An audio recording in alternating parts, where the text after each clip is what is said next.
Son las 7:30 de la tarde, una hora menos en las Islas Canarias. Sean muy bienvenidos a la redacción abierta en el Toro Televisión, donde ya estamos dispuestos para relatarles, para informarles y para opinarles de las noticias que nos parece que tienen que conocer, que son actualidad, tanto en España como fuera de España, con dos premisas: la valentía y el rigor, y dentro de un ambiente general, el de esta casa, que se significa porque tenemos un alto valor por la libertad.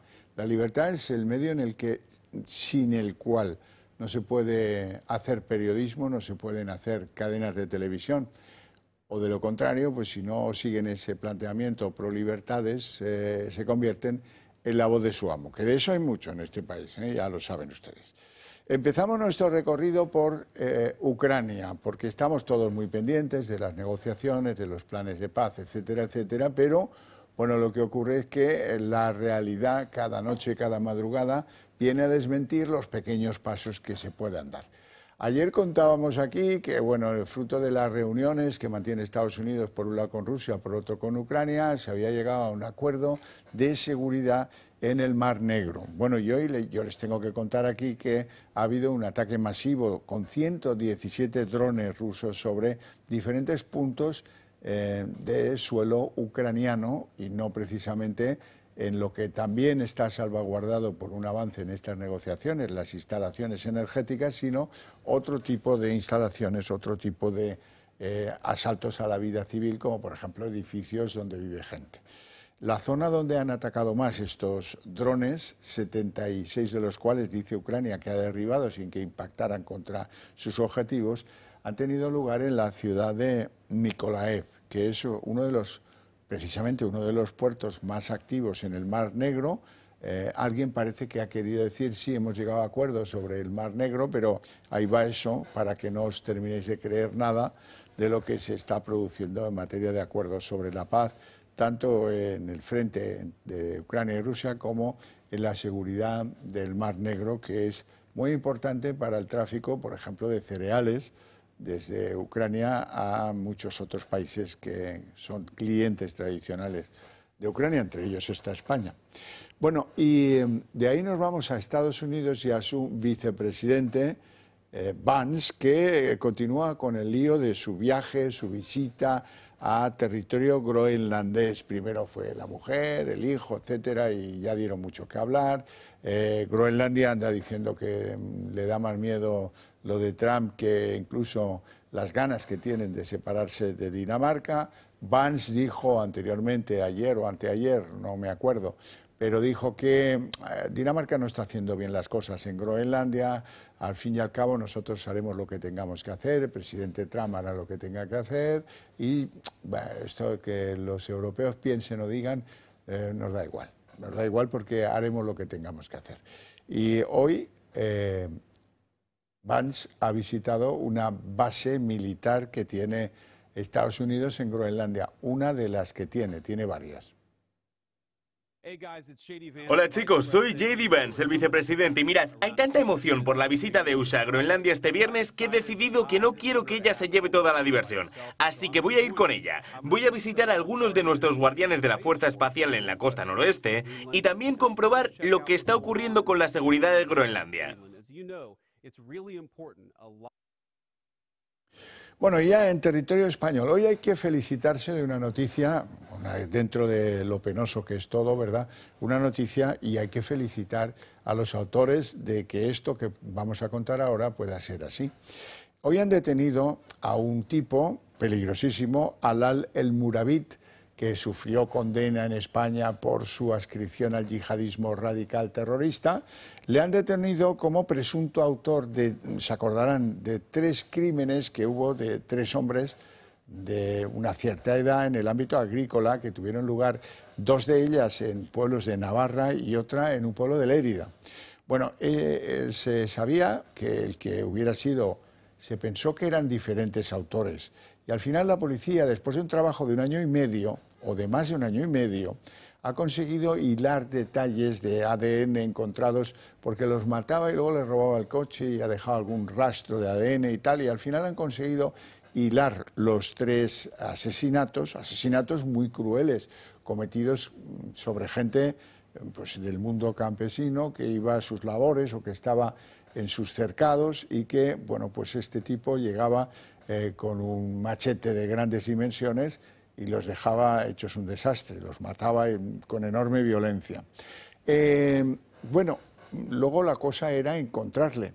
Una vez llegaron a la conclusión de que podría ser el autor de los 3 asesinatos, ahora tocaba encontrarlo. Y lo han encontrado los policías franceses en Béziers, que es una ciudad que está a unos 300 kilómetros de la frontera española, territorio francés adentro. Detenerlo no ha sido fácil, ha dejado heridos a 2 gendarmes y le han tenido que reducir a base de las pistolas estas eléctricas, las Taser. Bueno, después de unos cuantos viajes de Taser han conseguido trincar a El Muravit, que probablemente pues sea objeto de extradición a España, donde parece que está bastante claro que fue el autor de 3 muertes violentas de esos 3 campesinos que pues seguramente ninguno de ellos se imaginaba que aquel que se acercaba a su propiedad llevara como propósito el de asesinarlos. Bueno, unas muertes horribles a base de machetazos. Bueno, todo este trabajo, 1 año y medio, hay que valorarlo y valorárselo, tanto a la Guardia Civil como a los Mossos d'Esquadra, que investigaron el asesinato de Lérida, como a la policía francesa, que ha dado con él, y no era fácil porque el tipo ponía de su parte todo lo posible para no ser trincado, como pueden imaginar, ¿no? Así es que, bueno, ahora queda interrogarle, establecer sus nexos y comprobar todo lo comprobable y luego llevarlo a juicio, y espero que le caiga un condenón. Bueno, y dicho esto, que era obligatorio porque esos 3 asesinatos nos conmocionaron mucho como país y hay que seguir las cosas hasta el final con todos los detalles.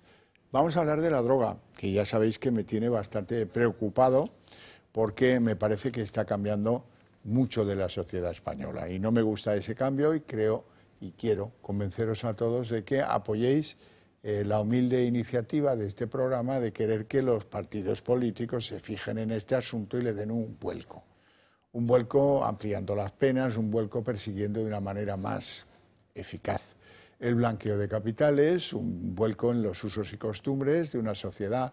Nuestros jóvenes, hay lugares en España que prefieren llevarlas narcos o vaciarlas de fardos de droga a trabajar o a cobrar el paro. Bueno, pues no es un sentir positivo. Y sobre todo no es un sentir positivo porque la droga pinta muchas caras, la droga compra muchas conciencias y esto me viene al pelo para contaros que os acordáis seguramente de ese jefe que fue de la Unidad de Delitos Económicos y Financieros de la Policía Nacional, este hombre que veis ahí en pantalla. Bueno, hemos hablado de él muchas veces porque tenía emparedados en casa unos 20 millones de euros, porque tenía en las macetas paquetes con billetes al vacío, envasados al vacío, también los tenía en cobertizos, también tenía coches de lujo, también tenía dinero en un chalet donde veraneaba, y hoy hemos sabido, mira tú por dónde, que tanto él como su socio tenían una cuenta en Irlanda con 25 millones de dólares, moneda convencional, y en parte alguna moneda también virtual. Los investigadores llegaron a esta cuenta irlandesa del hombre de la UDEF gracias al móvil de uno de los importadores de fruta con droga.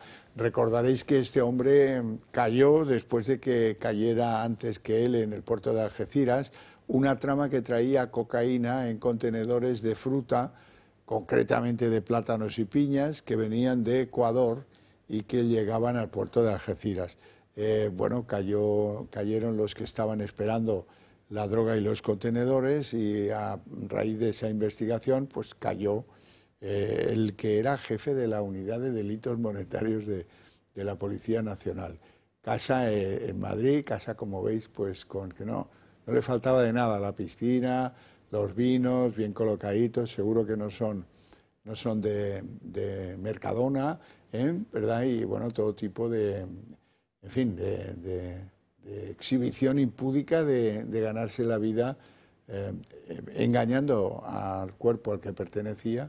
Esos paquetes verdes no son de droga, son paquetes de billetes, del último alijo que se levantó y que tenía que ver con las macetas y el cobertizo que os estoy contando, ¿no? Millones y millones. Cobraba un porcentaje por cada tonelada de cocaína que contribuía a que llegara a buen puerto en España. En fin, tremendo. Bueno, pasan más cosas en nuestro país, pasan muchísimas cosas. Y una de ellas es bastante curioso, que una universidad del interior más interior de Cataluña, de la Cataluña adentro, como dicen los indepes, ¿no? Pues resulta que en la Universidad de Vic están promoviendo actos derivados del Ramadán para, bueno, pues para enaltecer ese tipo de costumbres del mundo musulmán en un sitio, en la Universidad de Vic, me imagino yo que musulmanes no debe haber muchos. Bueno, pues es un iftar comunitario. Bueno, yo no sé muy bien lo que es un iftar, pero os prometo que se lo voy a preguntar a doña Julia Calvet, que es portavoz nacional de Juventud en Vox y además es diputada de Vox en el Parlamento catalán. Muy buenas tardes, Julia. Buenas tardes. ¿Qué es esto del IFMET que prometen en la Universidad de Vic? Sí, pues esto nos llegó el lunes por parte de varios estudiantes de esa universidad de forma anónima, en la que decían que se estaba promoviendo pues esto, ¿no? Y el iftar este comunitario, que yo tampoco sabía lo que era, sí, pero lo buscamos y nos informamos, es precisamente la comida que pone fin al ayuno durante el mes del Ramadán, ¿no? Claro. Entonces, esta universidad ha promovido a través, pues eso, de fondos públicos pagados por todos los catalanes, esta fiesta derivada del mundo del Islam, ¿no? Entonces, realmente, o sea, es que es increíble cómo una universidad, como es por ejemplo la Universidad de Vic, promueva la celebración del Ramadán y del fin del Ramadán, pero luego cuando resulta que es la Navidad, esta precisa universidad dice en sus redes sociales felices fiestas, ¿no? Entonces, quiero decir, vamos mucho a promover unas cosas y luego en contra de otras. O sea, es que esto ya no es, sinceramente, no es un tema de que la universidad sea laica o aconfesional, sino que es un tema realmente de que se va en contra o se demuestra como una universidad anticatólica. Sí. Vic, que por cierto fue territorio carlista hace ya algunos siglos, ¿verdad? Bueno, ¿qué vais a hacer desde las Juventudes de Vox sobre este asunto? Bueno, aquí desde el Parlamento de Cataluña lo que primero hemos solicitado es la comparecencia por parte del rector de la Universidad de Vic y también la comparecencia de la consejera de universidades para que expliquen y para que informen sobre los motivos que justifican pues esta invitación a la comunidad universitaria a participar en el iftar este comunitario, ¿no? Entonces, hemos solicitado esa comparecencia en comisión y luego, obviamente, lo que queremos es con esto ejercer presión, tanto a través de las vías parlamentarias como también en las vías pues de redes sociales, solicitar y hacer presión para que no se realice este acto, ¿no? Y para que se suspenda, al igual que hicimos en su día con el Congreso Islámico en Torredembarra. O sea, hay que ser conscientes de que nosotros tenemos una fuerza limitada aquí en el Parlamento de Cataluña, veremos en unos años, pero dentro de esa fuerza limitada hacemos lo que podemos y precisamente nuestra posición es esta, intentar suspender y que no se realice este acto, ¿no? Julia, tú controlas esto desde más cerca. Hemos visto proclamas de algunos alcaldes, San Andreu de la Barca, Torredembarra, como tú decías antes, algún barrio de Barcelona. La verdad es que da la sensación de que hay alguna fuerza política relevante en Cataluña que quiere abrir la política al mundo musulmán, ¿no? ¿Quién se caracteriza por ello? Tal vez Esquerra.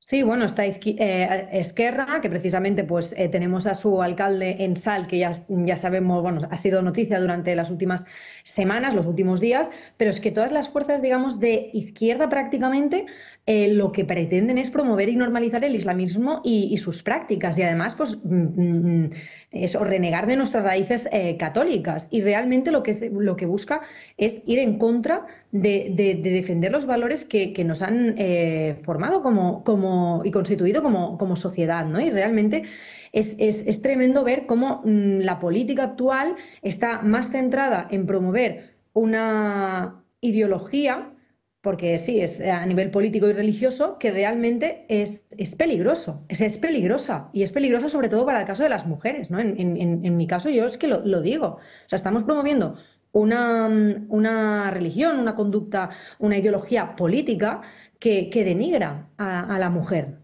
Entonces, ahora no entiendo muy bien el tema de las feministas, todas estas mujeres que hablan de la libertad de precisamente de las mujeres y son precisamente las que también promueven el Islam y además desde una posición también extremista, ¿no? Entonces, realmente esto es lo que no acabamos de entender, ¿no? Julia Calvet, portavoz nacional de Juventudes en Vox y además diputada en el Parlamento catalán. Te agradezco mucho las explicaciones, te deseo una feliz tarde y te mando un fuerte abrazo. Muchísimas gracias a vosotros. Gracias a ti. Bueno, vamos a hablar de Valencia y seguramente lo que os vaya a contar os desagrade tanto como a mí.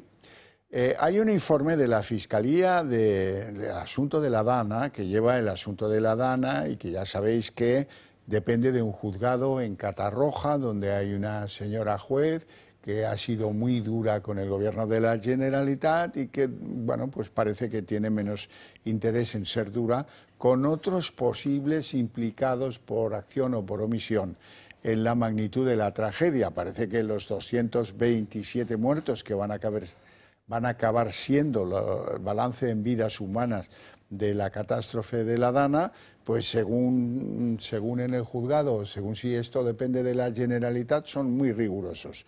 Ahora, si esto depende de otros, entonces ¿somos menos rigurosos o qué?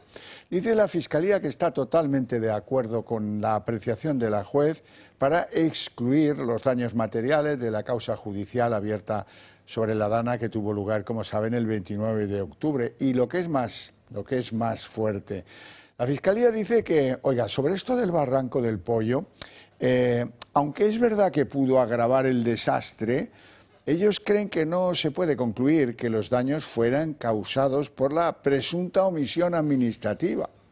De hecho, dice la Fiscalía, parece imposible diferenciar qué daños provienen directamente de la crecida del agua y cuáles fueron consecuencia de la falta de limpieza del barranco del Pollo con sedimentos, escombros que se arrastraron, etcétera, etcétera. Y ahí se quedan los cachondos, porque vamos a ver, si el barranco del Pollo, que depende de la Confederación Hidrográfica del Júcar, debía ser limpiado y no fue limpiado, esos señores de la Fiscalía no os parece que puede contribuir nada sutilmente a que las aguas se desbordaran. Eso me parece que es fácil llegar a esa conclusión, ¿verdad? Una conclusión que, por cierto, agravó el desastre sí o sí. Otra cosa es que si la limpieza se hubiera llevado a cabo, pues se hubiera llevado a menos vidas humanas, pero desde luego si el desastre fue como fue y no se había limpiado el barranco del Pollo y no se habían hecho las obras que estaba previsto hacer, que estaban confiadas a la Confederación Hidrográfica del Júcar, ya sabían que allí había un peligro potencial. Esto es como lo de la EMET. Alguien va a decirles que son unos caraduras y que hay que echarlos a patadas y nombrar a otros que sepan más, porque tú no puedes predecir que van a llover 140 litros metro cuadrado y la cosa llegue luego a que caigan pues 800, 900 en algunos lugares, ¿verdad? Aquí no, aquí cuando la cosa toca de ver en qué minuto Carlos Mazón había entrado y salido del restaurante con quién y a qué hora llegó al centro de emergencias de la Generalitat y cómo faltó a su obligación de... Bueno, oiga, aquí hay omisiones administrativas que no hace falta ser un genio para llegar a la conclusión de que es obvio que se tienen que depurar. Si no se limpiaba el barranco del Pollo, mal. Y eso tiene un coste político y judicial. Y si además había que hacer obras que no se llevaron a cabo, y eso ha determinado en la tragedia que conocemos todos, pues eso también es una omisión administrativa que tienen que empurar a sus responsables, porque no se puede hacer sino justicia cuando uno mira a un lado y a otro. Si no, acabarán dando la razón a aquella célebre explicación de Pedro Sánchez. ¿Pero de quién depende la Fiscalía? Pues eso, Pues la Fiscalía, si quisiera hacer bien su trabajo, debiera ser ecuánime y que todos los que han tenido que ver con la tragedia pasaran por el juzgado y se explicaran, eso como poco. Y si acaso, pues alguno que sea imputado. Eso es lo mínimo que cabe esperar de una investigación que se precie de estar bien hecha. Mensaje para la jueza de Catarroja, mensaje para los fiscales que llevan el caso de la Dana del 29 de octubre. Esto no es muy decente lo que estáis haciendo, ¿eh? Esa es mi impresión, la verdad. Bueno, y de desgracia en desgracia, ahora me gustaría hablaros de las movidas en las que se ve metido José Luis Rodríguez Zapatero. A veces es con Venezuela, esas ya os las sabéis de memoria, pero, oye, se ha metido en tantos líos con China que más bien parece un agente del Partido Comunista Chino, sector negocios. Vamos a verlo a continuación. Hay una figura socialista que, además de su anterior cargo como presidente del gobierno, se ha convertido en un ministro de Exteriores encubierto. José Luis Rodríguez Zapatero es el encargado de adornar con flores la alfombra roja por la que pisa Pedro Sánchez. El expresidente ha viajado a China en reiteradas ocasiones, tanto en visitas oficiales como por intereses personales. Ha sido el presidente del gobierno que más viajes ha realizado. Felipe González fue el primero en 1985 e hizo uno más en el 93. Aznar realizó un único viaje a principios del siglo XXI. Rodríguez Zapatero visitó China hasta en 4 ocasiones, en el 2005, 2008, 2010 y 2011. Pedro Sánchez ya ha ido 2 veces. El primero fue en marzo de 2023 y el segundo en septiembre de 2024. Y tiene previsto un tercero en el próximo mes de abril. En menos de 10 meses, 2 visitas. ¿Qué tendrá Pekín? Zapatero hace de avanzadilla para cerrar acuerdos e inversiones en áreas estratégicas. Es común verle por allí reunido con miembros del gobierno chino. Por ejemplo, en 2024 estuvo en mayo, julio y agosto. Tiene muchos vínculos con el país asiático. Fundó en 2022 Gay Center, un lobby que se dedica, entre otras cosas, a prestar servicios a ciudadanos chinos. Según su web, es un espacio de reflexión y análisis que tiene como misión el estudio del desarrollo de las tendencias políticas, económicas y sociales en el sur global y su impacto en el orden internacional. Además, destacan las conexiones de Zapatero con la empresa china Huawei y también de su entorno. La agencia de sus hijas fue contratada por la compañía y resalta el vínculo con Fang Yondu, inversor clave de Gay Center y persona que ha sido investigada por el CNI por presuntos vínculos con los servicios de espionaje del régimen chino y que también trabajó como asesor del principal ejecutivo de Huawei en España. Juega también un papel importante dentro del Grupo de Puebla, el foro izquierdista de Latinoamérica. El lazo más estrecho lo tiene con Nicolás Maduro. El expresidente ha tendido puentes para que Sánchez se acercara a los Kirchner, a López Obrador o Lula da Silva. Asimismo, defiende los intereses de Pekín dentro del grupo. Zapatero maneja sus conveniencias personales para convertirlas en beneficio del PSOE y de Pedro Sánchez, y este los utiliza para mejorar su posición. Ambos se retroalimentan y mejoran sus relaciones con China. He visto a Maduro y me he acordado de una cosa importante. Maduro, fíjense cómo están las cosas en Venezuela, queridos venezolanos que vivís en España, tenéis que saberlo esto. Acaba de reducir drásticamente la jornada laboral. Van a ser 13 horas y media semanales de jornada laboral. ¿Por qué? Porque hay que ahorrar energía. Esta es la propuesta que hace en el país con mayores reservas petroleras del mundo. Pues esta es la propuesta que hace Nicolás Maduro. Menuda idea. Es ideal como propuesta para Yolanda Díaz en España. Reducimos la jornada un poquito más, la dejamos si acaso en esas 13 horas y media. Bueno, pues perdón por la broma, porque no es un asunto para bromear, es un asunto muy serio que amenaza al pueblo venezolano que no ha sido llamado a la diáspora, que continúa en el país defendiendo lo que pueda, lo que queda de él. Bueno, y en España, mira, ha sido mentar a Yolanda Díaz y recuerdo que Marién Vallejo ha hecho un trabajo que está muy bien.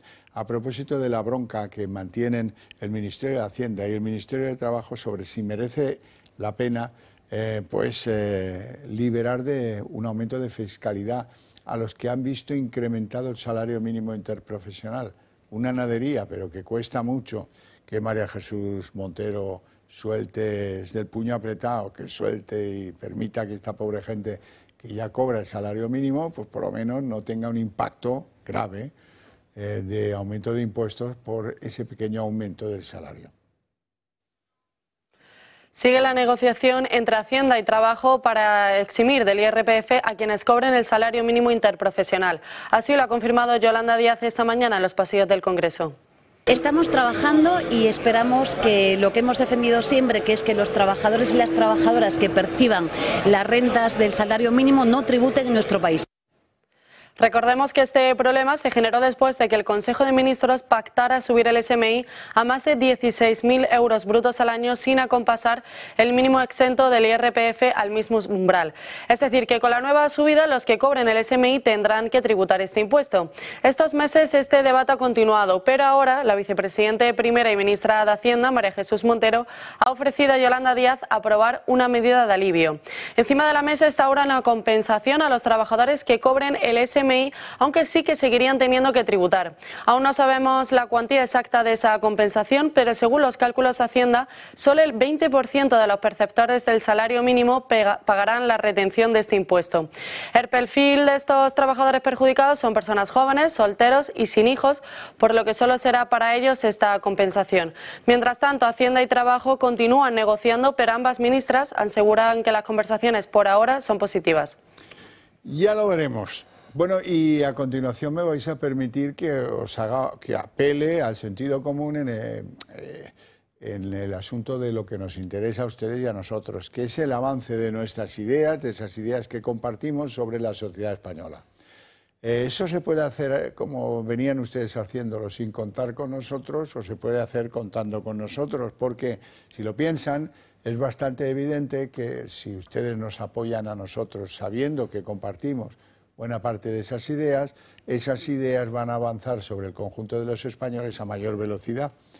¿Y eso cómo se hace? Se preguntará alguno. Pues mira, muy fácil, hay que llamar al teléfono que aparece aquí debajo de mí, el 91 616 2464, y en 5 minutos entráis a formar parte del Club de Amigos del Toro Televisión.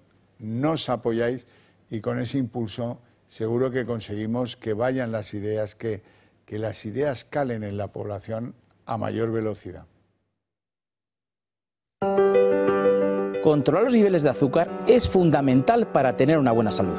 Lo sabes bien si eres diabético de tipo 2 o prediabético, o tienes que controlar tu nivel de glucosa en sangre varias veces al día por distintas razones médicas. Hasta ahora esta prueba se hacía con los glucómetros tradicionales, analizando una muestra de sangre extraída tras un pinchazo en el dedo y midiendo el nivel de glucosa con una tira reactiva. Un proceso sin duda doloroso y molesto.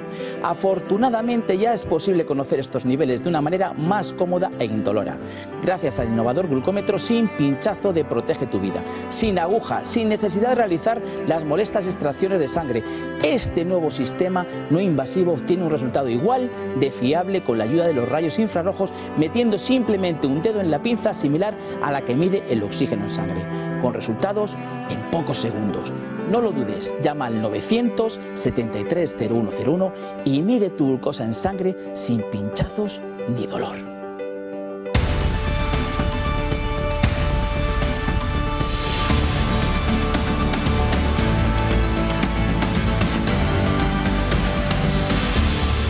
Las 8:02, momento en el que abrimos la mesa de análisis político. Le presento ya inmediatamente a nuestros invitados hoy. Don Roberto Granda, periodista, sin embargo buena persona. Buenas tardes, Javier. ¿Qué tal? Bien, disfrutando ya un poco más de la primavera, eso sí. ¿Sí? Ya era hora. He leído por ahí que va a llover, incluso a finales de semana otra vez. Don Nacho Catalá, muy buenas tardes. Buenas tardes. Diputado del Partido Popular en la Asamblea de Madrid. Así es. Vamos a repasar la actualidad, si me lo permitís y si os apetece. A mí me apetece muchísimo, porque hoy hemos visto el macrodebate. Llevamos una semana esperando a ver si Sánchez va al Congreso y explica el plan de aumento del gasto en el rearme, que no le gusta la palabra, pero al final la va a tener que aceptar, porque ya está solo. O sea, ¿qué más le da llamarle de una manera o de otra? 5 horas 50 minutos, más o menos, de debate. Insoportable completamente. Que han servido para algunas conclusiones, pocas. La primera, dice que tiene un plan, pero si tú dices que tengo un plan y no cuentas cuál es el plan, es como si no lo tuvieras.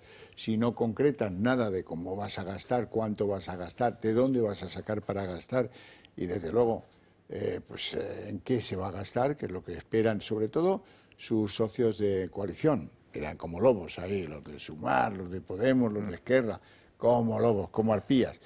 La segunda de las conclusiones interesantes del día, ha habido solo dos. Una, que está solo y que no hay, entre la izquierda radical de este país, no hay nadie que quiera estar a 1 kilómetro de él. Y la segunda cosa es que ya se burla incluso de la circunstancia. No piensa llevar presupuestos al Congreso, es más, se lo toma chunga. Dice que, bueno, si no son los del 25, pues ya llevaremos los del 26. Y se queda tan ancho. Esto es insoportable, pero también se lo recriminan, también los suyos, la oposición, digamos, que lógicamente le tiene que recriminar las cosas. Y otros que no, hasta Rufián le dice que lleve los presupuestos. ¿Pero esto qué es, por favor? Defender, Rufián, el cumplimiento de la Constitución. Eso sí que es noticia, pero bueno, vamos a lo que vamos. Sánchez pasó por el Congreso y luego no hubo nada. Sánchez reaparece en el Congreso para defender el aumento del gasto en defensa. Nosotros vamos a cumplir nuestros compromisos con la Unión Europea. Vamos a aumentar la inversión en seguridad y en defensa. El presidente no da más detalles, aunque asegura que el gasto social no se verá afectado, algo de lo que duda Yone Belarra. Si usted dice la verdad, y yo creo que no dice la verdad, y para hacer ese aumento del gasto militar no hacen falta recortes en los servicios públicos, ¿por qué no traen los presupuestos generales del Estado a esta Cámara? Un aumento del gasto que rechaza rotundamente Sumar y que hace más que evidente la fractura entre los dos socios de gobierno. Una seguridad exclusivamente militarizada no solo resulta ineficaz, sino que erosiona las bases democráticas del proyecto europeo. Es evidente que los aliados parlamentarios del presidente no suscriben el rumbo que está marcando Bruselas e incluso han cargado como nunca antes contra la OTAN. Dejemos de empeñarnos en una organización que ya es un zombi y pongamos las bases de un futuro seguro para nuestro continente. La OTAN es la responsable directa o indirectamente de casi todas las guerras, de casi todos los golpes de Estado en el mundo. Sánchez se empeña en defender su compromiso con Europa, pero en el Congreso no da cifras ni de cuánto ni de cómo se financiará este aumento. Algo que Feijóo le ha echado en cara al presidente. Usted lleva semanas asumiendo en el extranjero compromisos que desconocemos. ¿Va a acabar teniendo más información de sus planes el presidente chino que el Congreso de los Diputados? Y a la falta de concreción sobre defensa se ha sumado el debate sobre los presupuestos. Sánchez ya asume la falta de apoyos y resta importancia a la prórroga de las cuentas. Si nos da tiempo a sacar unos mejores presupuestos este año, lo haremos. Si no, pues nos pondremos a negociar los del año 2026. Pero sus socios insisten, la obligación del presidente es presentar las cuentas. Normalidad democrática. Aunque los palme, debería presentarlos. Feijóo va incluso más allá y pide la convocatoria urgente de elecciones. O se somete a las Cortes o se somete a las urnas. Son las dos únicas salidas dignas que hay.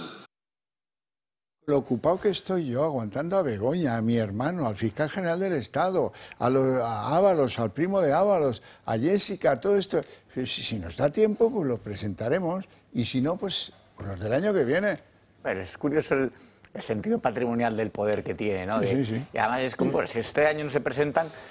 Vamos a ir por partes. Que la renuncia a los presupuestos no conduzca a una convocatoria electoral, a mí me parece escandaloso, sobre todo sabiendo lo que decían los mismos palmeros mediáticos en una situación similar cuando estaba Rajoy. Decía, bueno, esto es escandaloso. Ahora ya callan porque, bueno, ya sabemos que tampoco van a morder la mano lo que les da de comer. Luego, sin presupuestos no se gobierna. Sí, eso decía entonces antes. Sí, Ignacio Escolar y tal. Pero bueno, que el gobierno vaya de la mano de los que en España pues defienden la tesis de Putin contra la OTAN, es decir, Podemos, Bildu, el BNG, Sumar, son las consecuencias que tiene este hombre de haber tenido esos pactos.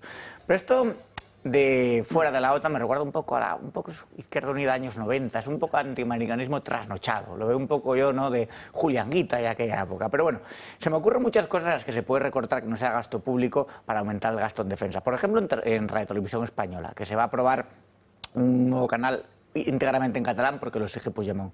Por ejemplo, hay una cosa que se llama Observatorio de Salud y Cambio Climático, que existe. Hay una cosa que se llama Dirección General de Derechos Culturales dentro del Ministerio de Cultura, que existe. Un análisis feminista interseccional, que se llama movilidad ciclista y género, que existe. Quiero decir que si podemos recortar de muchas cosas que no sea gasto social.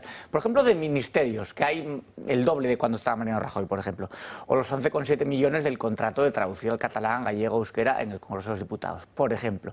Y luego el antimilitarismo de los socios es de boquilla, es un antimilitarismo según qué, porque luego son grupos que les encantan, por ejemplo, las guerrillas revolucionarias, los ejércitos populares y organizaciones terroristas de diversa índole. Eso sí.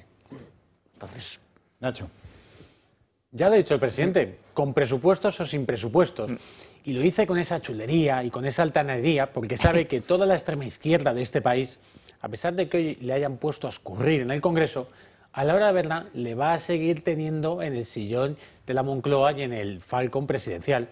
Por lo tanto, por eso actúa con esa suficiencia. Por eso se permite decir que se va a incrementar el gasto, en este caso en defensa, sin que eso suponga una merma de otras partidas presupuestarias, a pesar de no tener presupuesto. Es que, bueno, el presidente intenta tratarnos a todos de idiotas, de imbéciles, cree que los 47 millones de españoles que le vemos nos tragamos todos y cada uno de los bulos que nos dice. Le recordaba el señor Feijóo que hay una ley, la Ley de Defensa Nacional, que no es nada sospechosa de ser una ley de derechas o de extrema derecha, porque la aprobó Zapatero, y que dice, en su artículo 4.1, que tiene que ser las Cortes Generales las que aprueben las partidas presupuestarias en materia de defensa. Pero esto a Sánchez también le da igual, porque a la hora de la verdad acabará haciendo un pacto con toda esa gente que le mantiene el poder, de lo que sea y con lo que sea, para seguir en el poder. Y si tiene que engañar a los socios de la OTAN, a los socios de la Unión Europea, pues también lo habrá, porque es a lo que está acostumbrado y es como él se maneja en política. Dos anotaciones. Ojo, Sánchez, porque ya no te puedes comparar con los países europeos. Verás, en Francia los franceses, hasta los que viven en el sur, saben perfectamente de dónde se va a sacar la pasta y cuánta pasta van a invertir en ese rearme. Y se les ha dicho rearme, a pesar de que Macron no es precisamente un afamado seguidor del hablar sin eufemismos, pero lo saben. En Inglaterra, ya sé que no es la Unión Europea, pero en Inglaterra también lo saben. Y en muchos otros países de Europa están a punto de saberlo. Aquí lo ignoramos todo, ya está bien. Y luego, es verdad, esto que decías tú, Nacho, la displicencia, ¿no? Le dice la señora Belarra, cuyos votos fueron necesarios y siguen siendo necesarios, 4 votos en el grupo mixto, Podemos. Y le dice la señora Belarra, usted se ha convertido en un señor de la guerra.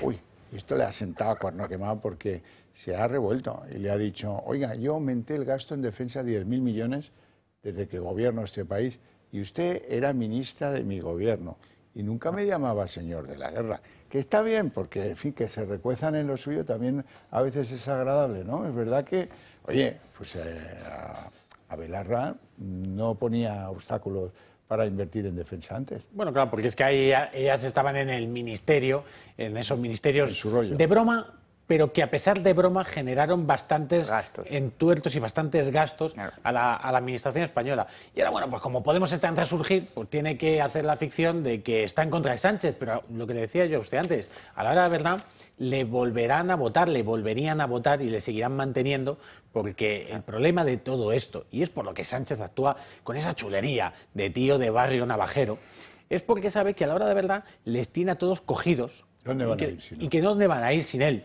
Por lo tanto, el uno de toda esta organización, que es Sánchez, sabe que tiene a los demás como súbditos. Y eso es lo que hemos visto hoy. Un teatrillo más de la extrema izquierda. A la hora de verla se ponen de acuerdo. Además, para Belarra hay guerras y guerras. Quiero decir, cuando jamás felicitaba a Pedro Sánchez por su visión, seguramente no le molestaba tanto. Cuando el 7 de octubre estaban masacrando a los judíos, ella parecía como que no le importaba tanto ese tipo de guerras o asesinatos o trifulcas. En Venezuela, por ejemplo, de las torturas que se producen en el helicoide, tampoco dice mucho. Y ella viene de un partido en el que fue vicepresidente Pablo Iglesias, que tampoco le importaban según qué guerras, ¿no? Y según qué narcoestados. O sea que es una hipocresía tremenda, aparte de que es una insolvencia intelectual. Es que yo en Belarra la oyes hablar y es como una Yolanda Díaz, pero de la transición. Bueno, también me ha gustado mucho lo de Rufián. Rufián es como es, sí, ya lo sé, de acuerdo, es como paje, lo tengo que tomar con la nariz tapada. Pero hoy ha dicho una cosa que es interesante, que ustedes la conozcan. Le ha dicho a Sánchez, oiga, cuidado porque usted está hablando mucho con quien no debe. Y cada vez que habla con quien no debe, usted se está ganando que nosotros le digamos no. Y ese que no debe, pues obviamente se estaba refiriendo a Junts. Lo cual, pues bueno, pues estos se llevan fatal, ya sabéis. Y aquí puede haber un elemento interesante a futuros o tampoco. Tampoco. Si es que ese es el gran problema. La cuestión del Frankenstein es que es una amalgama de intereses contra España.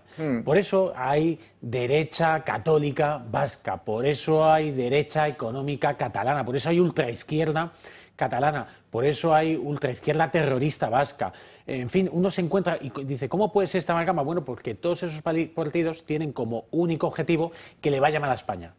Y saben que como peor le va a España y como más débil es España es con este presidente, que está dispuesto a dar cualquier cosa. Esta coalición, esta mal llamada coalición, esta mix de partidos, se basa también en el conocimiento de que en España hay mucho mamerto que ha comprado, mamerto de la concepción que hay, por ejemplo, en Colombia, que es miembro del Partido Comunista, también como imbécil, idiota, que a veces son sinónimos, que compran el discurso de, bueno, es que este es el muro contra la ultraderecha. Entonces yo imagino a uno de estos socialistas sanchistas que ven la foto en Waterloo de Puigdemont y Otegi juntos y dicen, mira, ahí está la coalición de progreso que me dice la sexta. Pensarán así están las cabezas. Pues así están las cabezas. Así están. Qué mal están las cabezas. Bueno, tengo que contaros que parece que Yolanda Díaz, cuando no se dedica a asombrarnos con su inteligencia sublime, está llegando a acuerdos con el PSOE.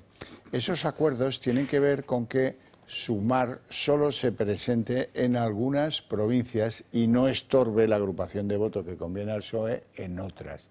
De eso va la película, según parece. Sí, a ver, Sumar es una escisión gangrenada de Podemos, donde allí se fueron todos los que no estaban de acuerdo, en sintonía con el ahora hostelero fracasado, o sea, con Pablo Iglesias. Y pues ahí estuvieron todos los bolivarianos, gente de extrema izquierda, aliados feministas. Se fue Rejón, porque imagino que quería seguir metiendo mano a los presupuestos públicos, quiero decir, al sueldo público, y cuya líder, pues eso, es de una indigencia intelectual que cuando la oyes hablar no sabes si es una parodia, si no se expresa muy bien o si es que dice palabras al azar.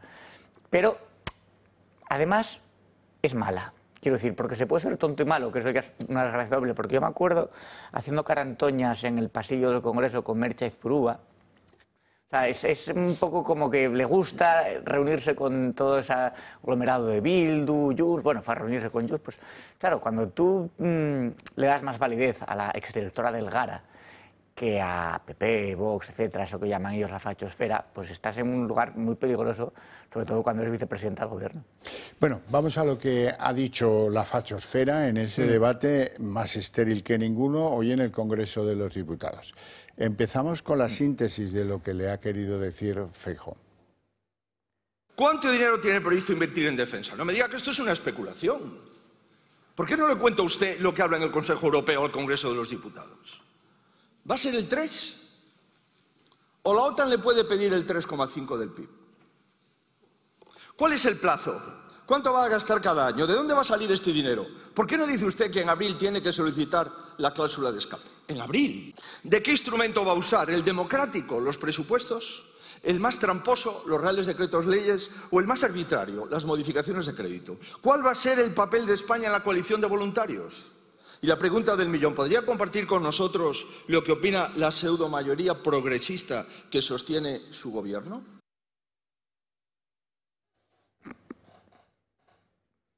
Se podía haber estado esta mañana haciendo preguntas que las respuestas a todas son las mismas. ¿Y Abascal? ¿Qué le ha dicho a Abascal? Hombre, que ya vale de aterrorizar a la gente con amenazas que a veces son inverosímiles y a veces son ridículas.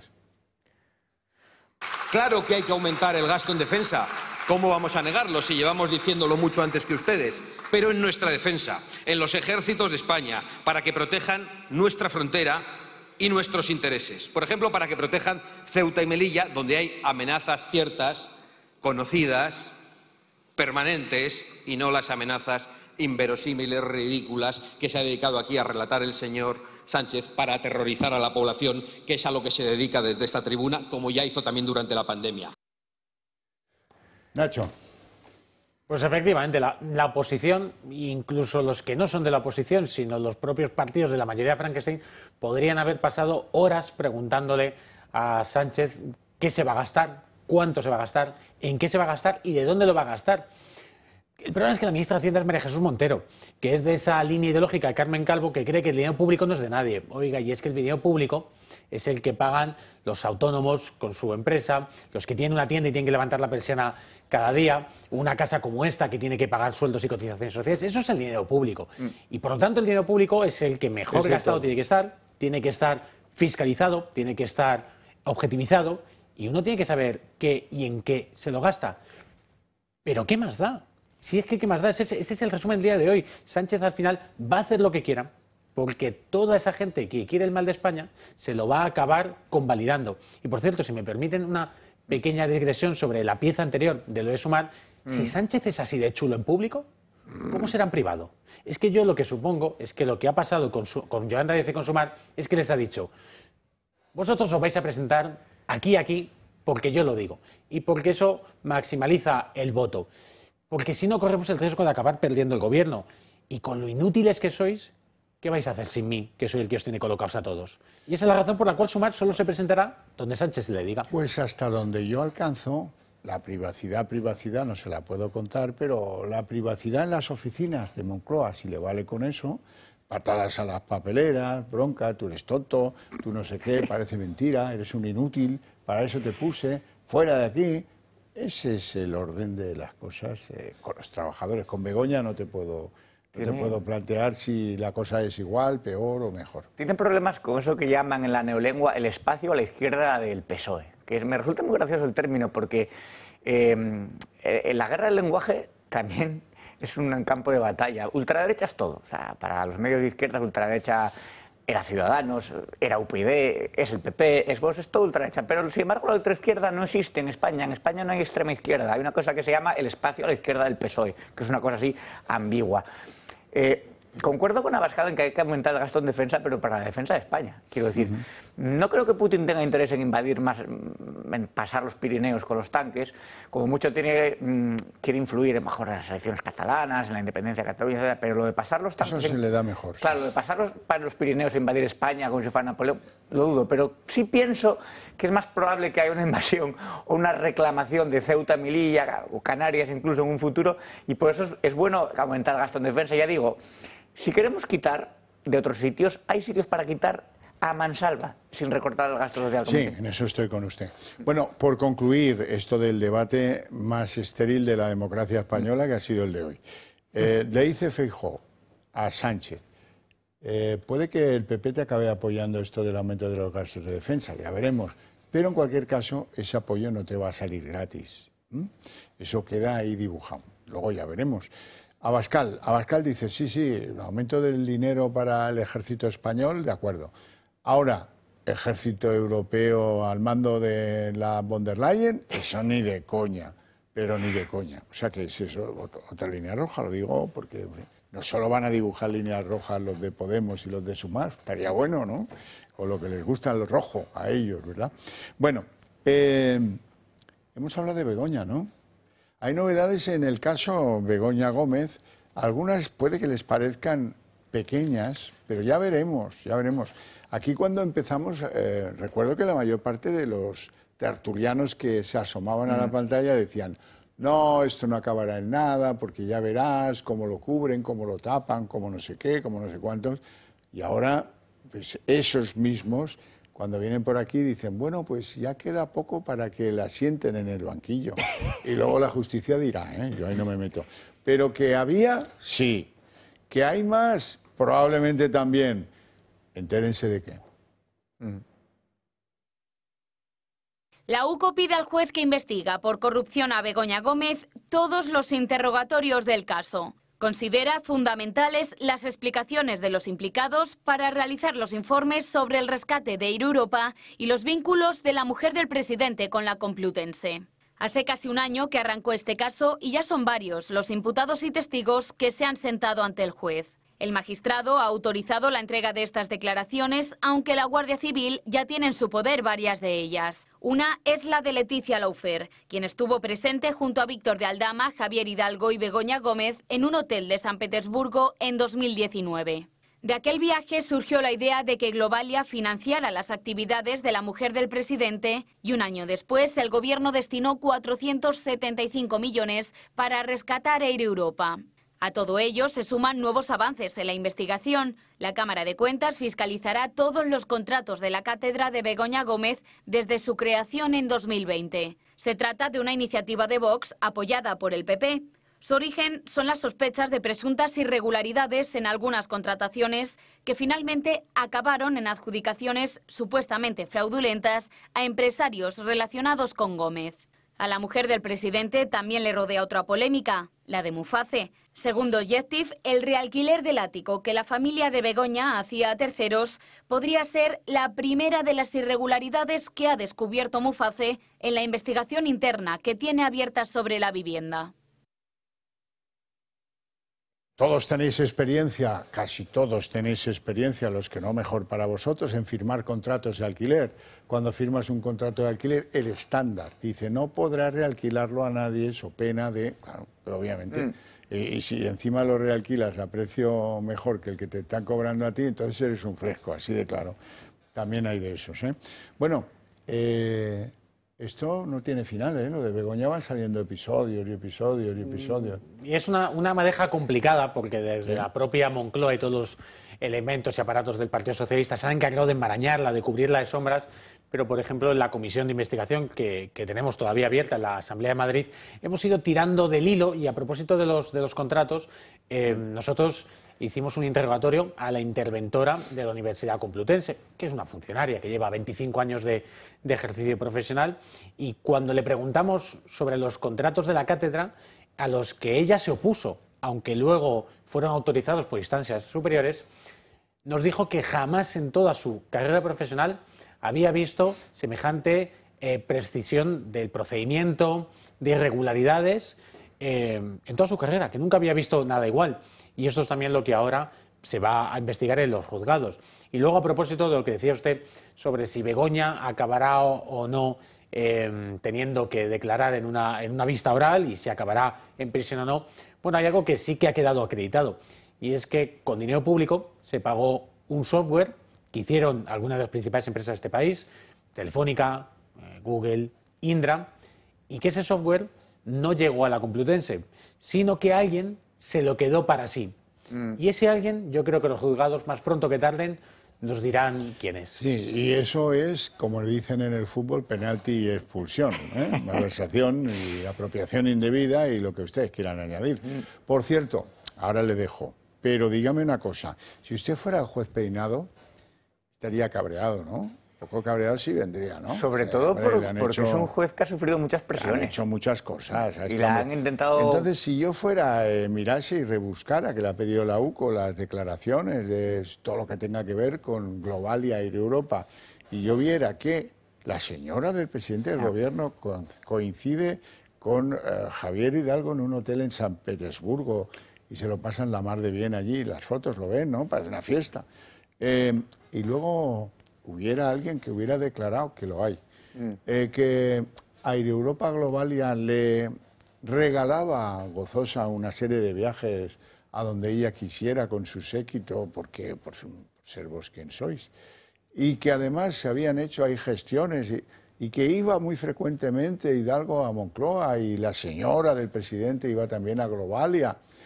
Y que además, pues resulta que, bueno, pues hombre, pidieron ayudas, como no, en el momento clave de la pandemia, y se las dieron a una velocidad que nunca tuvieron con ningún otro receptor de ayudas, pues hombre, es llamativo. Es que San Petersburgo es una ciudad muy bonita, yo la recomiendo, sobre todo en verano, las noches blancas. No, pero mira... Air Europa, el caso de Europa es una ramificación nada más del caso de la presidenta del gobierno, como diría esa inteligencia alternativa que es Pachi López, ¿no? La presidenta del gobierno. Entonces, es una más. Yo recuerdo que lo comentábamos antes, lo de los tertulianos de primera hora, que decían sacaba de Objecti y El Confidencial, ¿no?, la noticia. No, es que estos son recortes de prensa, no se puede hacer un envite contra el presidente por recortes de prensa. Es muy raro recortar de un medio digital, pero bueno, como... Recorte de prensa. Sí, recorte de prensa. Como cuando habla, ¿cómo dice? Los tabloides digitales. Tabloides digitales. Esa es otra de las geniales. Pero claro, decíamos, no, aquí hay caso, pero era como para deslegitimar, con recortes de prensa, y fíjate, esta carta que ha hecho Sánchez a la ciudadanía, que se toma 5 días, algunos se rasgaban el vestidor y decían, qué hombre de Estado, cuánta altura ética, Almodóvar llorando, o sea, un drama nacional. Y luego se ha ido demostrando, punto por punto, que hay mucho más incluso de lo que aparecía en primera hora en aquellos recortes de prensa. 5 días con Bego, sí. Se llamaría ahora, pobre. Vamos a hacer una pausa de publicidad, que luego tengo yo cosas que contarles de Ábalos y de todo esto, que son tremendas.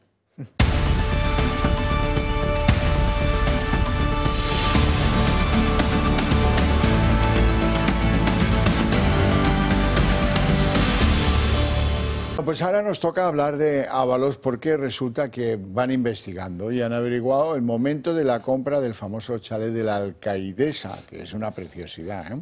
Se compró entre abril y mayo del año 21, justo unos días después del contrato de suministro de mascarillas al interior. No soy yo el que afirme que eso tenga relación, ya que cobramos, me voy a comprar un chalet de La Boina, porque como aquí luego las responsabilidades se diluyen y es Aldama el que lo compra, pero luego el que lo usa y a nombre de quien está es Ábalos, pues uno no sabe nunca a qué atenerse. Sí, además es que con Ábalos corremos el riesgo de aislar el caso. Quiero decir, de centrarnos mucho en Ábalos por la vis cómica que tiene también un poco torrentiana, Coldo, las chicas del catálogo, Jessica, Melissa, todos nombres así que no son nombres de santas.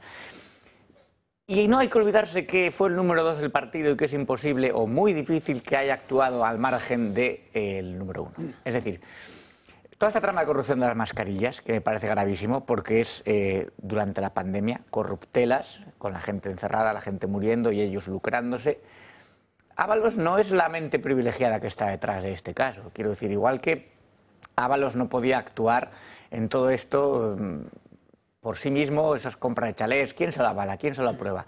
Ábalos iba en el coche con Pedro Sánchez cuando, ya lo dijimos más veces, ¿no?, en el Peugeot aquel, cuando tuvo que recorrer España. Con Santos Cerdán y compañía. Por eso quiero decir que la inercia es pensar en Ábalos como un tipo, pues así, pues usuario de prostitución, muy como de la España aquella casposa que dice muchas veces en la izquierda, no, porque claro, se presta a ello, el tipo tiene ese porte además.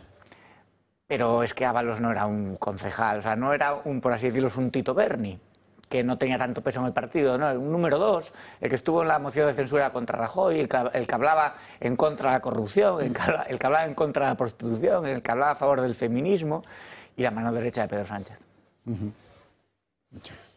El cese de Ábalos es una cosa que Sánchez nunca ha explicado y que nunca explicará porque detrás de esa decisión hay una verdad inconfesable. La verdad de que durante muchos años el número 1, Sánchez, permitió al número 2, Ábalos, todo tipo de corrupciones y desórdenes personales. Y solo cuando la prostitución, las comisiones, el chanchulleo en el ministerio se volvió insostenible. Exacto. Ese fue el momento en el que Sánchez se lo quitó de encima. Y por eso Sánchez jamás ha explicado, ni lo va a explicar, el porqué de cese de Ábalos. Porque la siguiente pregunta sería, ¿y eso por lo que usted le cesó? ¿Desde cuándo lo sabía? Y es probable que conociese la psicología del personaje desde ese mismo momento en el que iban en el famoso Peugeot Pedro Sánchez... Como Torrente y sus amigos. Sí, pero fíjese, claro, parece una de las peores historias de caspa española. En un mismo coche iban Pedro Sánchez, Ábalos, Coldo y Santos Cerdán. Bastante apretados. Imagínese usted... Iban apretados, en el Peugeot iban apretados. Imagínese usted los lugares en los que paraban en esa ruta que hicieron por España. Sí, pero es cierto que se dio el toque solamente cuando era excesivamente descarado, es decir, cuando utilizaba el móvil de diputado para reclamar ciertos servicios, la policía lo sabía, porque los móviles, bueno, algunos están pinchados y decían, pero este señor... Entonces veían los mensajes, oye, quedamos esta noche, eso... Qué espanto. Me lo han comentado. Sí, entonces claro, Sánchez lo apartó por eso, porque era demasiado descarado, no porque no aprobara sus actividades. Bueno, y muchos me preguntan, oye, hace días que no habláis del Hermanísimo, el músico. Pues sí, el músico sigue haciendo de las suyas. Hoy publica El Debate una cosa que merece la pena que conozcáis, que es que el Hermanísimo, el músico, se cita en Portugal, en Elvas, con un cargo del PSOE imputado por haber fichado al asesor que le pusieron en Moncloa, este que le llamaba querido hermanito. El de querido hermanito, pues como ahora pues será para concertar lo que tienen que contarle a la juez de Badajoz, digo yo. La verdad no lo sé, pero en cualquier caso ahí lo dejamos. Vamos con un asunto, el de los menores ilegales. Hoy ha dicho Ayuso que llevaba el reparto de los menores ilegales, sí. Yo no les llamo menas, porque eso de que no van acompañados habría que verlo. Yo los veo muy bien acompañados y a todos con un móvil bastante chachi para venir de estos sitios tan horribles, ¿verdad? Bueno, pues dice Ayuso que lo va a llevar al Constitucional, cosa que a mí me ruboriza, porque parece que no hayamos entendido qué pasa cuando llevas algo al Constitucional, pero en cualquier caso, el Supremo también ha dicho algo de órdago.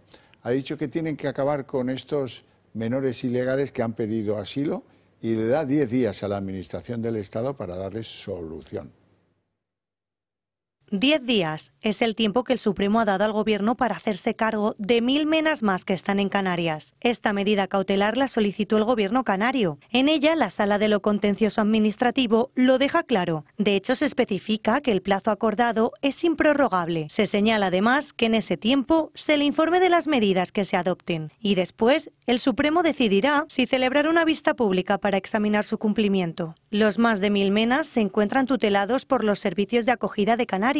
Según el escrito presentado por el Gobierno de Canarias, 546 solicitaron asilo entre enero del 2023 y noviembre del 24. Se suman los 325 que ya lo habían solicitado y otros 350 que no habían sido atendidos en ese momento. En total, al menos 1.221 menas que, según el alto tribunal, deberían ser atendidos por el Gobierno central.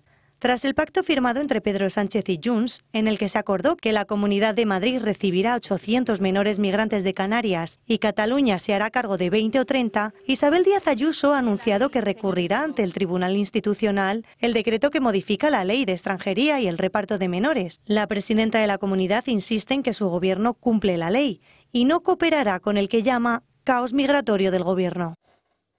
Nacho Catalá. Bueno, yo creo, déjeme decir 3 cosas. La primera, que la Comunidad de Madrid va a llevar al Tribunal Constitucional, aunque sirva para poco, habida cuenta de cómo está el Constitucional, este reparto, porque debería ser una ley orgánica, porque está invadiendo competencias autonómicas y porque lo único que hace es agravar la brecha del caos migratorio que ha generado Sánchez. Lo segundo es que Sánchez está repartiendo inmigrantes como si fuesen fardos, sin preocuparse por ello, repartiéndolos, eso sí, en sus socios que no vayan y dejándolos en las comunidades autónomas que gobierna el Partido Popular, que con responsabilidad lo que debe hacer, lo único que puede y además lo que debe hacer es atenderles. Pero claro, ¿quiénes son? ¿De dónde vienen? ¿Qué problemas tienen? ¿Cuántos años tienen? ¿Cuántos años tienen? ¿Dónde se les atiende? ¿Qué inserción se les va a hacer? Entonces, cuando nosotros, el Partido Popular de Madrid, dice que se les está repartiendo como fardos es porque la Administración estatal no está colaborando en nada. Y luego, esto es lo coyuntural. Y luego está lo estructural. Lo estructural es el problema migratorio que tenemos ahora mismo, el caos que se está generando y la reflexión a la que tiene que ir toda la sociedad. Yo creo que tenemos en Europa casos donde la inmigración descontrolada procedente de algunos tipos determinados de culturas están generando unas rupturas sociales y unos problemas estructurales que son casi irresolubles. Por suerte en España no estamos todavía en esa circunstancia, se nos viene encima y quizás es el momento de abrir un debate serio y profundo entre toda la sociedad sobre qué modelo migratorio que tenemos. Por cierto, España entre el año 96 y el año 2000 fue uno de los países por detrás de Estados Unidos que más inmigración recibió de todo el mundo. Y no ha habido ningún problema, porque esa inmigración era iberoamericana. Pero la de ahora es distinta. Y ahí es donde tenemos que hacer una reflexión sobre cómo responde al fenómeno.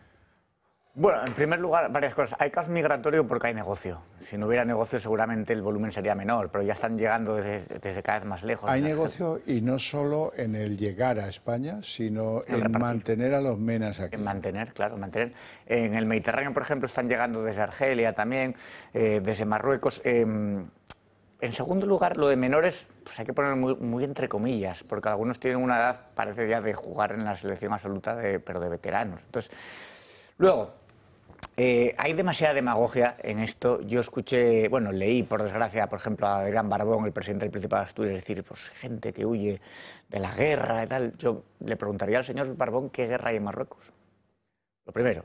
Luego, evidentemente, los que en Marruecos tienen familia, tienen un trabajo, tienen una estabilidad, no se van a jugar a venir aquí. No tienen necesidad de venir a España a hacer el mataleón, ni a utilizar el machete, ni a robar móviles, ni a estrangular ancianas, etc. Luego, tampoco tengo que convencer a nadie. Es decir, cualquiera en España que tenga hijas, que tenga hermanas, que tenga novias, sabe lo que está pasando en los barrios, sabe lo que está pasando en la inseguridad, sabe lo que está pasando en la noche. Él llámame cuando llegues, él toma un spray de pimienta, él toma clases de defensa personal. ¿Eso qué es? Porque han vuelto, como dicen algunos, no, es que en los 80 había yonkis también, había inseguridad. Ya, claro.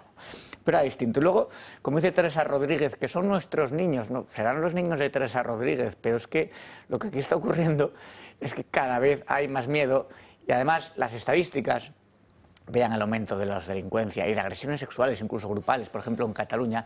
Las estadísticas, señores, no son ni izquierdas ni derechas, o sea, los números no son fascistas, algo que en tu cabeza creas que sí, pero si una estadística te está diciendo que hay un aumento de delitos y un aumento de agresiones sexuales en las comunidades donde hay más presión de inmigración ilegal, pues eso no tiene ideología, eso es, yo creo que todo el mundo quiere barrios seguros, todo el mundo, y además es que los políticos que promueven este tipo de políticas inmigratorias nunca lo van a sufrir, que es lo que más coraje da, que ellos lo promueven pero ellos no lo sufre el obrero, lo sufre la clase media, lo sufre la clase trabajadora. Luego cuando dicen, ¿por qué hay obreros? Que dicen ellos obreros que tienen todavía esa imagen del obrero en el andamio, que hay también, pero se refieren yo creo a la clase media. ¿Cómo pueden votar a la derecha? Pues oiga, pues vaya a esos barrios y les pregunta a ellos. Bueno, perdona. Sí, no, algo. A propósito de Asturias, quería hacer un apunte para que quien nos está viendo en casa lo sepa.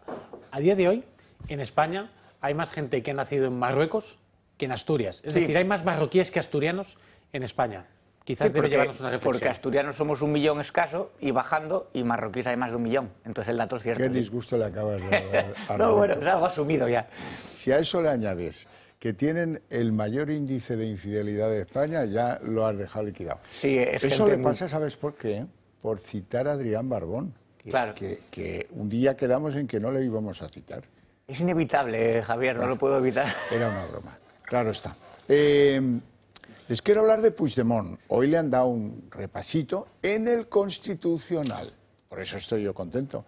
Porque hasta en el Constitucional le han dicho, oiga, no tiene usted derecho, siendo un prófugo de la justicia española, teniendo cargos contra usted, no tiene usted derecho a delegar el voto y votar en el Parlamento de Cataluña el día de su constitución. Lo hizo con otro que fue consejero catalán llamado Puig. Así es que no es relevante porque esos 2 votos no alteraron nada y por lo tanto, pero bueno, es un rejonazo. Y al rejonazo, pues la parte positiva para Puigdemont y negativa para nosotros. Parece que han mandado una enviada, no sé si a Suiza o a Waterloo, depende. Tienen corresponsales en el PSOE, tanto en Waterloo como en Suiza. Una de las 2 vías la han utilizado para hacerle llegar un mensaje claro y conciso al fugado. Antes de las vacaciones del verano tendrás pasado por el Constitucional y debidamente intocable la ley de amnistía. Será de aplicación total. Vamos a verlo todo junto y verán como una cosa así y la otra no. El Tribunal Constitucional anula por unanimidad la decisión del Parlament de Cataluña de permitir que Puigdemont pueda votar desde Waterloo, una delegación de voto que choca con su huida de la justicia y su orden de busca y captura. Los magistrados consideran que la aprobación de amnistía no afectará de manera excepcional a su resolución, ni a la composición del Parlament, y tampoco será retroactiva. Con esta decisión, el Tribunal Constitucional estima el recurso del Partido Popular contra la aprobación del Parlament de Cataluña de delegar los votos de Puigdemont y Lluís Puig el pasado 10 de junio. En concreto, la Mesa de Edad aceptó que ambos diputados huidos delegasen su voto en el también diputado de Junts, Albert Batet. Como ninguno de los dos se ha beneficiado de momento de la amnistía, podrían haber sido detenidos si hubieran ido a votar ese 10 de junio. Pero según fuentes independentistas, desde el Partido Socialista les han transmitido calma y una posible fecha. Calculan que este verano el Tribunal Constitucional, que preside Cándido Conde Pumpido, avalará la amnistía antes de verano, tal y como el gobierno acordó con Junts, al igual que el canal catalán de la 2 de Televisión Española, donde todos los programas se emitirán en esta lengua. Otro pago del gobierno a Junts por sus votos a la nueva ley de RTV. Este canal de televisión era el que tú hacías mención hace un momento. Sí, claro, a ver, es que estamos...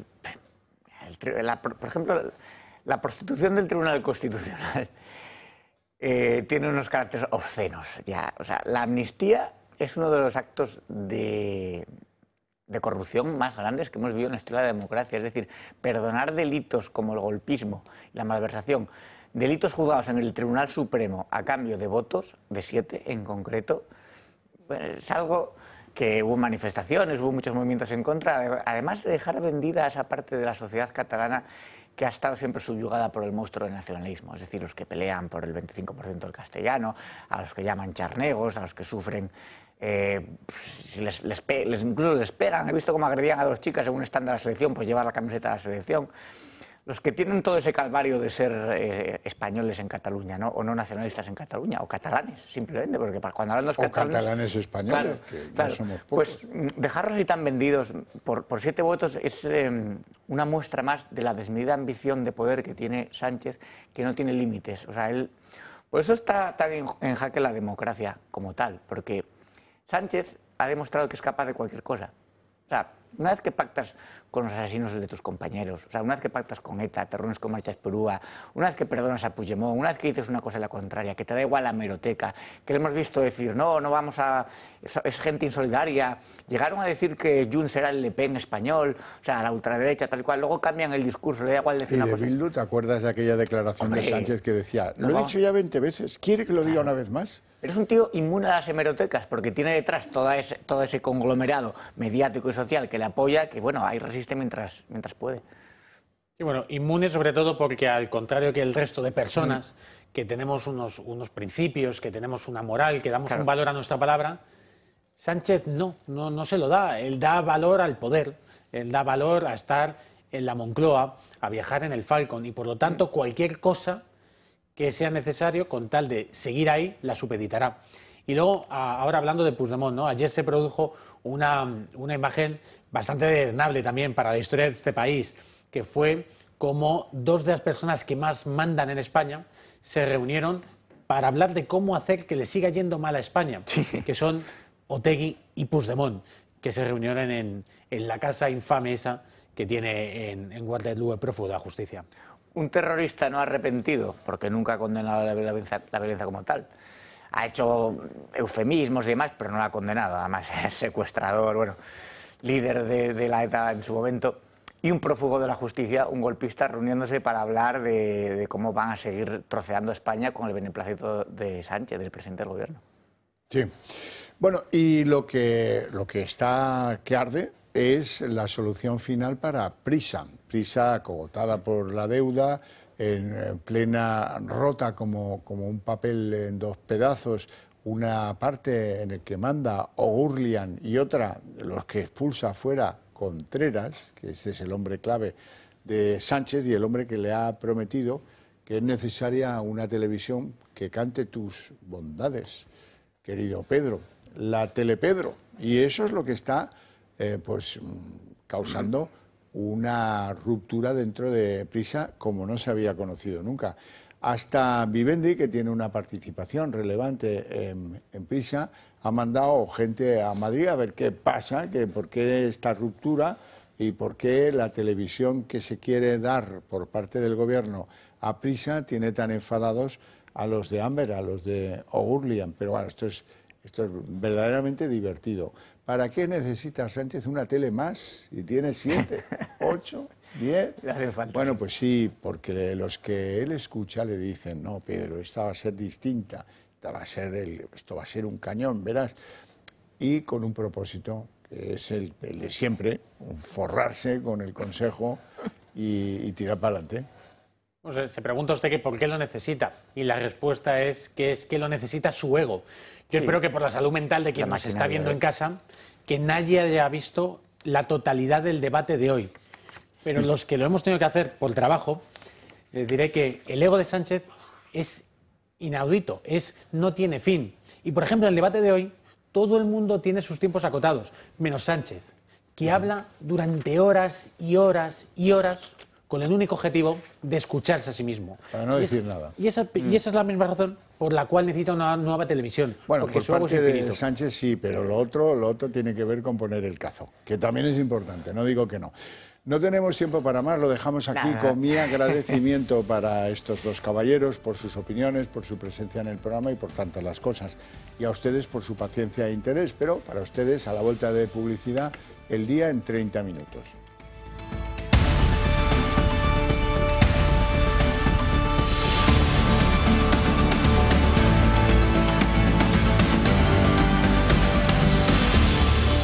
El día en 30 minutos. Sánchez ha dicho hoy en el Congreso que tiene un plan, aunque no ha querido dar ningún tipo de detalles, con lo cual el plan pues continúa sin conocerse por parte de nadie.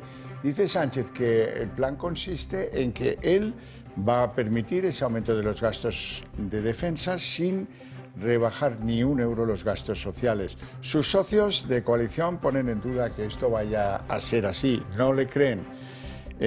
Y tampoco ha concretado si el objetivo es un 2% del Producto Interior Bruto de gasto de defensa, si es mayor. Eso sí, ha dicho que el plan lo va a presentar antes del verano.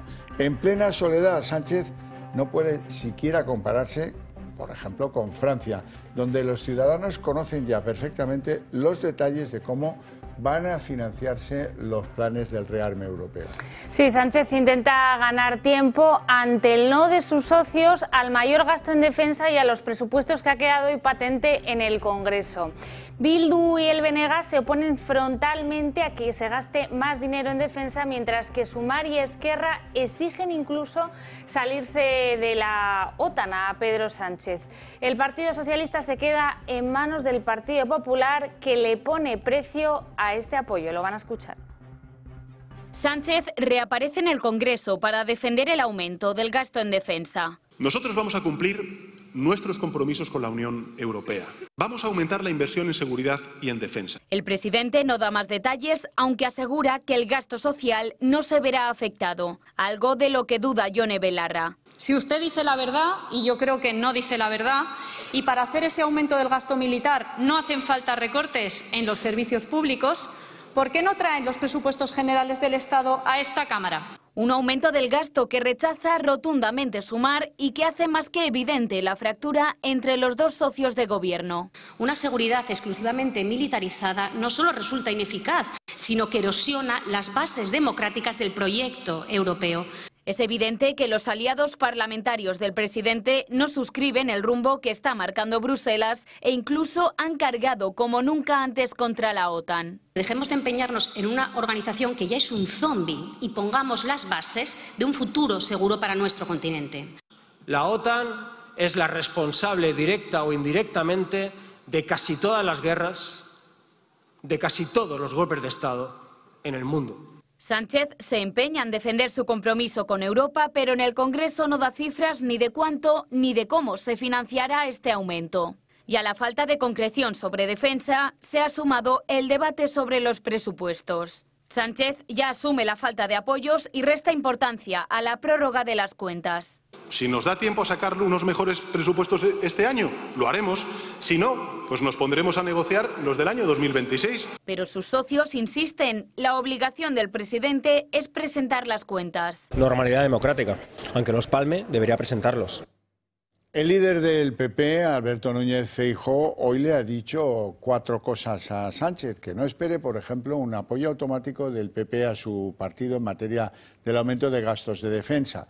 Le reprocha que parece que el presidente tiene claro que el PP debe decir sí a todo y le reprocha, oiga, ¿usted se cree que esto es una broma? A partir de ahí, pues le dice Feijóo, oiga, ¿cómo va usted a comprometernos ante la OTAN si la mitad de su gobierno está a favor de salir de la misma y si además usted nunca se respeta a sí mismo, incumple todo lo que dice? ironizando. Feijóo ha tirado de ironía gallega y le dice que es usted una máquina de generar empatía y de librar consensos. Empezó llamando al PP colaboracionista nazi. Sigue en la cantinela de la derecha y la ultraderecha, pero se atreve a apelar a nuestros votos. Usted no sabe nada de su plan de defensa, pero tiene claro que el PP debe decir que sí a todo. Será una broma, ¿no? Esto no funciona así. Esto no es el Partido Socialista que le aplaude a todo sin criterio. Yo no estoy a sus órdenes. ¿Necesita España un pacto de Estado que refuerce sus capacidades en defensa? Rotundamente sí. ¿Se puede firmar con partidos que defienden salir de la OTAN? Obviamente no. Y el líder de Vox, Santiago Abascal, por su parte, está a favor del incremento de gasto en defensa, pero siempre dice que sea para reforzar nuestras fronteras y no para luchar contra una amenaza que él califica de ridícula e inverosímil, refiriéndose a Rusia. Se ha mostrado también muy crítico con el pacto entre PP y PSOE en Bruselas, que dice nos aleja de Estados Unidos y nos deja a manos de China. Claro que hay que aumentar el gasto en defensa. ¿Cómo vamos a negarlo si llevamos diciéndolo mucho antes que ustedes? Pero en nuestra defensa, en los ejércitos de España, para que protejan nuestra frontera y nuestros intereses. Por ejemplo, para que protejan Ceuta y Melilla, donde hay amenazas ciertas, conocidas, permanentes, y no las amenazas inverosímiles, ridículas, que se ha dedicado aquí a relatar el señor Sánchez para aterrorizar a la población, que es a lo que se dedica desde esta tribuna, como ya hizo también durante la pandemia. Y Bruselas ha presentado hoy su estrategia anticatástrofes, que incluye un kit de supervivencia que todos deberíamos tener listo en casa en caso de guerras, pandemias o desastres naturales. Agua, alimentos en conserva y medicamentos son algunos de los imprescindibles para la Unión Europea, que también recomienda hacer acopio de cerillas, de dinero en efectivo o hasta de una radio de onda larga. Este kit está inspirado en guías de Suecia y de Finlandia y está previsto que este mismo año empiece a enseñarse en los colegios. Bruselas quiere implantar simulacros periódicos en toda la Unión, así como fomentar la colaboración público-privada. El metro o unos grandes almacenes podrían servir como refugio de la población, según la Unión Europea. It's Ajalabi. Welcome to What's in My Bag Survival Edition. First up, my glasses. Super important if you want to see what is happening or not. ¿Qué hay en mi bolso? Edición Supervivencia. La comisaria de Igualdad ha publicado hoy en sus redes sociales este vídeo desenfadado para explicar qué debemos hacer en caso de guerra. A algunos les ha sorprendido el tono, teniendo en cuenta la delicadeza de este tema. La música de la inútil sesión parlamentaria de hoy, en la que no hemos avanzado nada, la ponían los actores que a las puertas del Congreso leían un manifiesto contra el rearme europeo. Los actores pues eran casi los de siempre: Juan Diego Botto, Javier Bardem, Luis Tosar, Carolina Yuste, Aitana Sánchez Gijón. Ellos han leído este manifiesto que han suscrito contra el plan de rearme propuesto por la Comisión Europea, que cuenta con el respaldo, ahí han visto alguno de ellos, de diputados de Sumar, de Podemos, de Bildu o del BNG. El manifiesto de los actores da por hecho que el aumento del gasto militar irá en detrimento del gasto en servicios públicos. Y tras 6 horas de debate del gasto en defensa, la sesión de control al Gobierno de hoy ha estado marcada por esa presentación o no presentación de los presupuestos. Hoy Pedro Sánchez ha enarbolado la misma tesis que ya deslizó ayer Pilar Alegría. Si no hay acuerdo previo, no va a llevar las cuentas públicas al Congreso. Asegura Alberto Núñez Feijóo que él prefiere unas cuentas prorrogadas que otras pactadas con la ultraderecha. Nosotros somos los primeros que queremos actualizar los presupuestos generales del Estado y por eso estamos trabajando y negociando con los grupos parlamentarios. Si nos da tiempo a sacar unos mejores presupuestos este año, lo haremos. Si no, pues nos pondremos a negociar los del año 2026. Esa es nuestra obligación y es lo que haremos. Dos conclusiones tras el debate. Sánchez dice que tiene un plan para aumentar los gastos en defensa, pero todos los socios de la coalición del Gobierno no le creen cuando afirma que no va a tocar ni un céntimo de euro de los gastos sociales. La más contundente, pues Belarra, que le llama el señor de la guerra. Parecido en Sumar, donde quieren salir de la OTAN. Y tampoco le creen en Esquerra Republicana, que también quiere salir de la OTAN. Es más, los de Esquerra le mandan un recadito propio a los socialistas. Ustedes hablan mucho con quien no deben. Y eso lo que hace es fomentar nuestros principios para acabar diciéndole que no. Sumar y Esquerra, que quieren salir de la OTAN, pues difícil que quieran aumentar el gasto militar. Feijóo le exige concreciones, cuánto dinero invertiremos, en qué plazo, dónde va a sacarlo, y le advierte de las trampas saduceas en las que puede incurrir. Esos decretos ley a los que están aficionados, transferencias de crédito de última hora. Y Abascal, el líder de Vox, le dice que sí a invertir en nuestra defensa, pero que ni agua al ejército europeo al gusto de von der Leyen. La segunda conclusión es que Sánchez frívolamente desdeña y se burla de no presentar los presupuestos para 2025. Dice rutinariamente que se está trabajando en ello, otros dicen que no, y que si no es para este año, pues ya será para el que viene, como el que dice lo mismo me da. Es decir, Sánchez admite su renuncia a presentar los presupuestos del 2025. Y por ahí, pues aparentemente nadie pasa en el Congreso, ni los pro ni los contra. Feijóo le recuerda sus propias palabras: sin presupuestos no se gobierna nada, se lo decía Rajoy. La coalición de gobierno le exige presupuestos igual que el PP o Vox, porque dicen es una exigencia constitucional. Y hoy también es noticia que la Fiscalía allana el camino para que Laura Borràs no entre en prisión. El Ministerio Público es favorable a la suspensión de la prisión para Laura Borràs hasta que se resuelva, hasta que se tramite esa petición de indulto parcial que podría pedir, entre otros, el juez. El Supremo ratificó el pasado 12 de febrero una condena de 4 años y medio de prisión para Borràs por trocear contratos para favorecer a un amigo, y además dictaminó que no le iba a conceder la amnistía al no guardar su caso relación alguna con el procés. El indulto, que podrían pedirlo los jueces, ella misma o cualquier otra persona, debe ser resuelto por el gobierno de Pedro Sánchez. El Tribunal Constitucional ha anulado por unanimidad que el expresidente de la Generalitat, el fugado y líder de Junts, Carles Puigdemont, y el consejero de su gobierno, Lluís Puig, pudieran hacer ejercicio de su voto por un sistema, el voto delegado, en las primeras sesiones del Parlamento de Cataluña. Se lo había permitido la mesa de edad y ahora le dicen que no. Y tal vez, en previsión de que se pueda enfadar el fugado Puigdemont, el PSOE ha hecho llegar al líder independentista fugado unas notas según las cuales el Constitucional podría validar la ley de amnistía antes del próximo verano. El Tribunal Constitucional anula por unanimidad la decisión del Parlament de Cataluña de permitir que Puigdemont pueda votar desde Waterloo, una delegación de voto que choca con su huida de la justicia y su orden de busca y captura.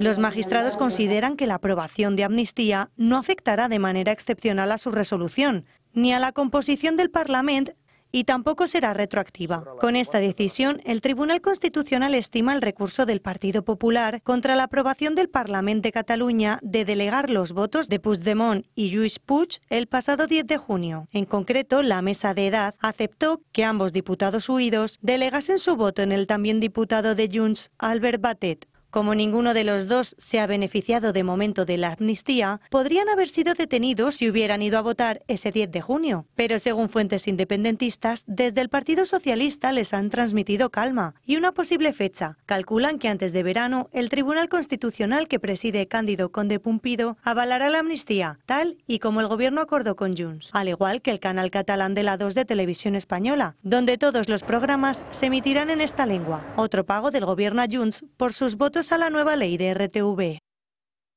La presidenta madrileña Isabel Díaz Ayuso ha anunciado que recurrirá el reparto de menas pactado con Junts, que asigna 800 a la Comunidad de Madrid y 20 a Cataluña. Por cierto, que el Tribunal Supremo ha dado 10 días al Gobierno para que asuma la tutela de 1000 menores que solicitan asilo desde Canarias. 10 días es el tiempo que el Supremo ha dado al Gobierno para hacerse cargo de 1000 menas más que están en Canarias. Esta medida cautelar la solicitó el Gobierno canario. En ella, la Sala de lo Contencioso Administrativo lo deja claro. De hecho, se especifica que el plazo acordado es improrrogable. Se señala además que en ese tiempo se le informe de las medidas que se adopten. Y después, el Supremo decidirá si celebrar una vista pública para examinar su cumplimiento. Los más de 1000 menas se encuentran tutelados por los servicios de acogida de Canarias.